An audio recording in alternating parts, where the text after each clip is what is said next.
오늘 주신 하나님의 말씀은 누가복음 8장 22절부터 25절까지 말씀. 하루는 제자들과 함께 배에 오르사 저희에게 이르시되 호수 저편으로 건너가자 하시매 이에 떠나 행선할 때 예수께서 잠이 드셨더니 마침 광풍이 호수로 내리침에 배에 물이 가득하게 되어 위태한지라. 제자들이 나와 깨워 가로되 주여 우리가 죽겠나이다 한데 예수께서 잠을 깨사 바람과 물결을 꾸짖으시니 이에 그쳐 잔잔하여지더라.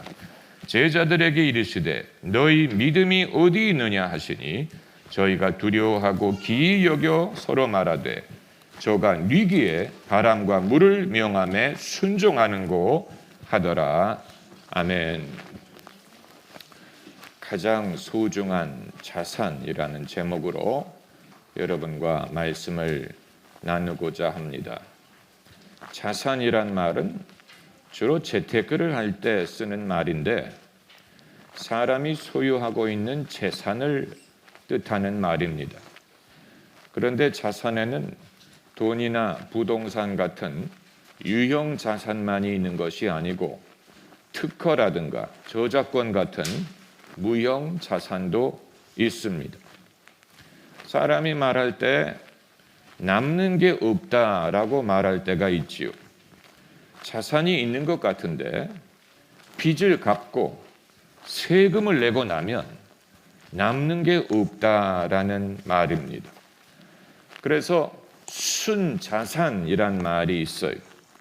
순자산이란 자기가 갖고 있는 재산에서 빚을 빼면 그게 순자산이 되는 것입니다.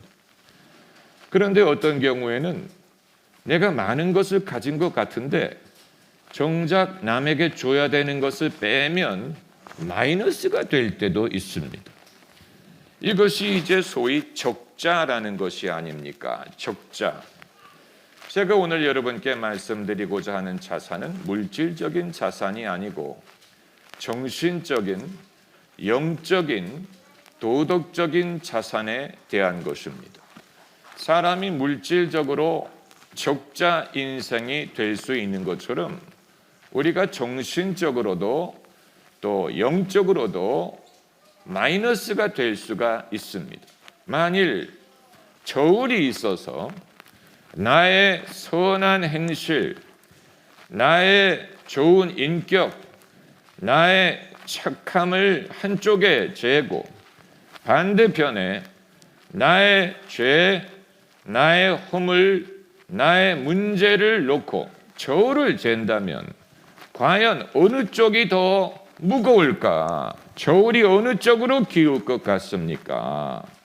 우리가 선하게 살려고 애를 써요. 예수님 믿기 이전뿐만이 아니고 이후에도 믿음으로 살려고 애를 써요. 그래서 어느 정도 변한 부분이 있어요. 어느 정도 우리가 달라진 부분이 있는 것 같아요. 그럼에도 불구하고 예수님 믿기 이전의 일이 아니에요. 이후에도 여전히 부족한 부분이 있습니다.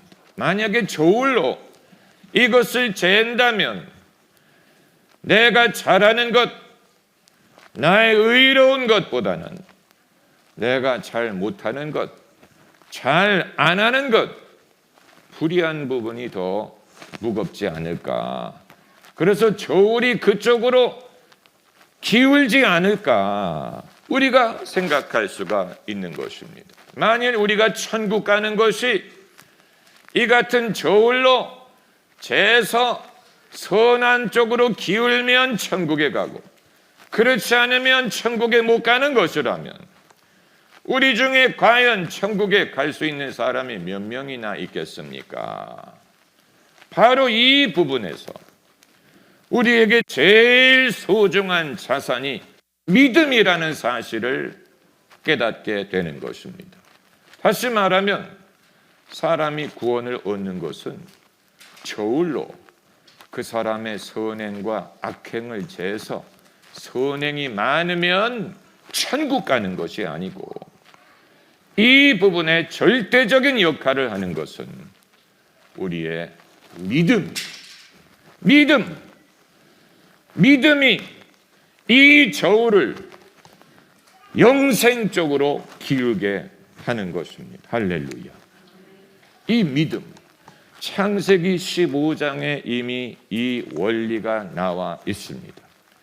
아브라함이 여호와를 믿음에 여호와께서 이를 아브라함의 의로 여기시고, 거기에 믿음이란 단어가 나오고 의라는 단어가 나오고 여호와가 의로 여기셨다라고 했어요. 여겨주시는 거예요. 우리가 의로운 행함을 함으로 의로워지는 게 아니고 우리의 믿음을 하나님이 보시고 의로 여겨주시는 것입니다. 의인은 믿음으로 말미암아 산다라는 복음의 원칙이 거기에 있는 것입니다. 그렇기 때문에 오늘 본문에서 예수님이 제자들에게 다른 것을 찾지 않았어요. 너희의 의의가 어디 있느냐 묻지 않으셨고, 너희 인격이 어디 있느냐라고 묻지 않으셨어요. 서로에게 인격을 묻지 말고 믿음을 찾으세요. 여보, 당신의 믿음이 어디 있어요? 라고 물으세요. 당신의 선한 구석이 어디 있어요? 라고 묻지 말고 당신의 믿음이 어디 있어요? 하나님이 그 믿음을 보시고 당신을 의인으로 여기신다면 나도 당신의 믿음을 보고 하나님이 당신과 함께 하시는 것을 신뢰하겠어요. 여러분, 그것이 신앙인의 언어예요. 한국어에는 소유격이라는 것이 없죠.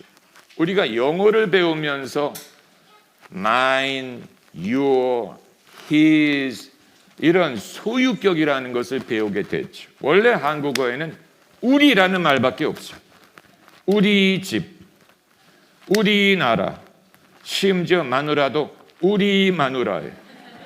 아니, 어떻게 우리 마누라예요? 나의 마누라지. 영어를 배우면서 소유격이라는 것이 있다는 사실을 발견하게 됐죠.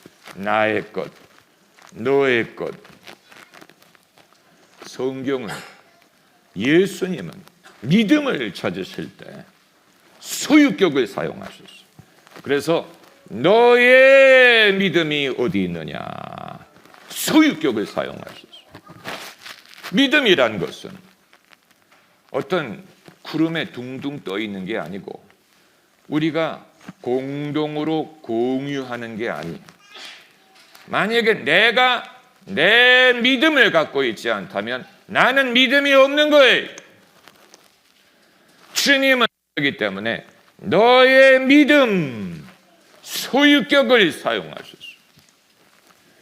저희 아이가 취약할 때 갑자기 이름표를 많이 만들어야 됐을 때가 있어요.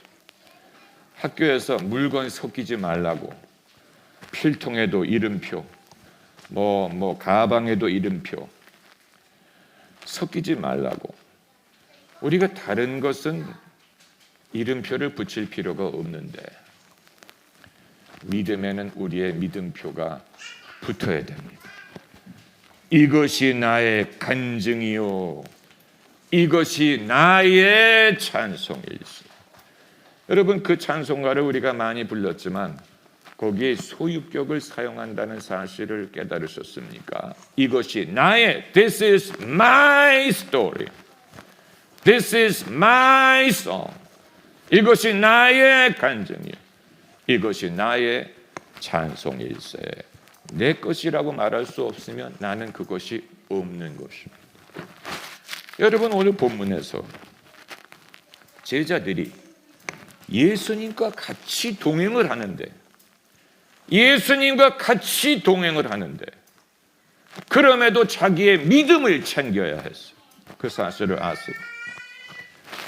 우리 신앙생활을 잘못하면 신앙생활을 의존한 나머지 우리의 믿음을 개발하지 못하는 실수를 저지를 수도 있어요.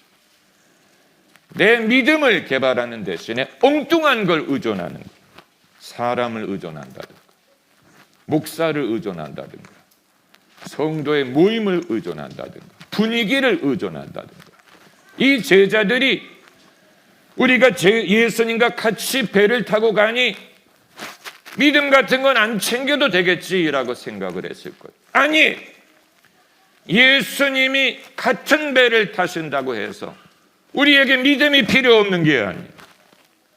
오히려 예수님이 같이 배를 타고 가시기 때문에 믿음이 필요한 거예요. 왜요? 예수님은 우리 눈에 보이지 않기 때문에. 승천하셨어요. 주님이 우리와 함께 하시는 것을 믿지만 우리 눈에 안 보여요. 그렇기 때문에 우리의 믿음을 챙길 때 주님이 함께 하시는 것이 능력이 증거가 나타날 수가 있는 것입니다. 여러분, 주님이 이 성경 구절은 우리를 위해 기록한 말씀, 우리를 위해 기록한 말씀. 예수님이 함께 하시는 것을 믿지만 눈에 보이지 않은 이 믿음은 여러분 천국 가기 위해서만 필요한 게 아니에요. 오늘 본문에서 제자들이 천국 갈까 지옥 갈까를 염려한 게 아니잖아요. 본문에서 제자들이 26절에 주여 주여 우리가 죽겠나이다 라고 했어요. 사느냐 죽느냐 흥하느냐 망하느냐 이 땅에서의 문제에도 믿음이 필요한 거예요. 죽느냐 사느냐 죽을 것 같을 때가 있어요. 제자들이 말했어요. 주여 주여 우리가 죽나이다. 믿음이란 그냥 천국 가기 위해서만 필요한 것이 아니고 이 땅에서 살 때 나의 믿음이 필요한 것입니다. 그래서 주님은 우리에게 물어보실 것입니다. 얘야 너의 믿음이 어디 있느냐. 그럴 때 우리는 주여 제 믿음 여기 있어요. 저의 믿음 여기 있어요. 주님께 보여드려야 될 것입니다. 할렐루야 할렐루야.